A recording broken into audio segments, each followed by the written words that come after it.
Today we're going to have a quick lesson on inscribed and circumscribed polygons, 10.7.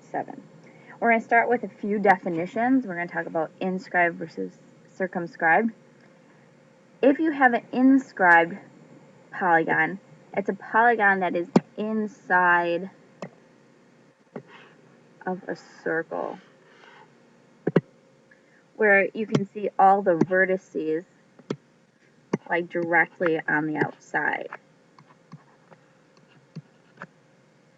Now, to have a circumscribed polygon, what you have is you have a circle that lies within the polygon, and each one of those sides that you see right here, these sides are tangent to the circle, so all four of these sides would be tangent.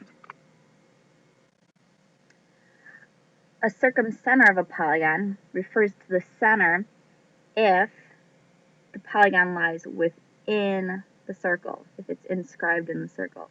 So this right here is the circumcenter,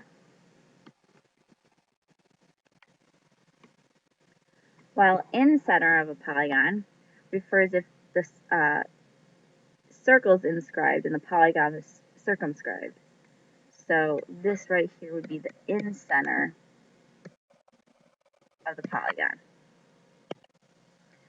And we just have two quick theorems. Theorem 93, if a quadrilateral is inscribed in a circle, its opposite angles are supplementary.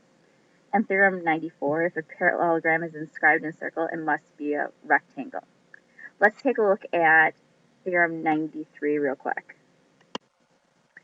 A couple things you should already know. You should know that a circle is 360 degrees, as is the inside of a quadrilateral, the angles of a quadrilateral. So they're equal. So the opposite angles are supplementary. This should make sense because if we think about what the angles represent.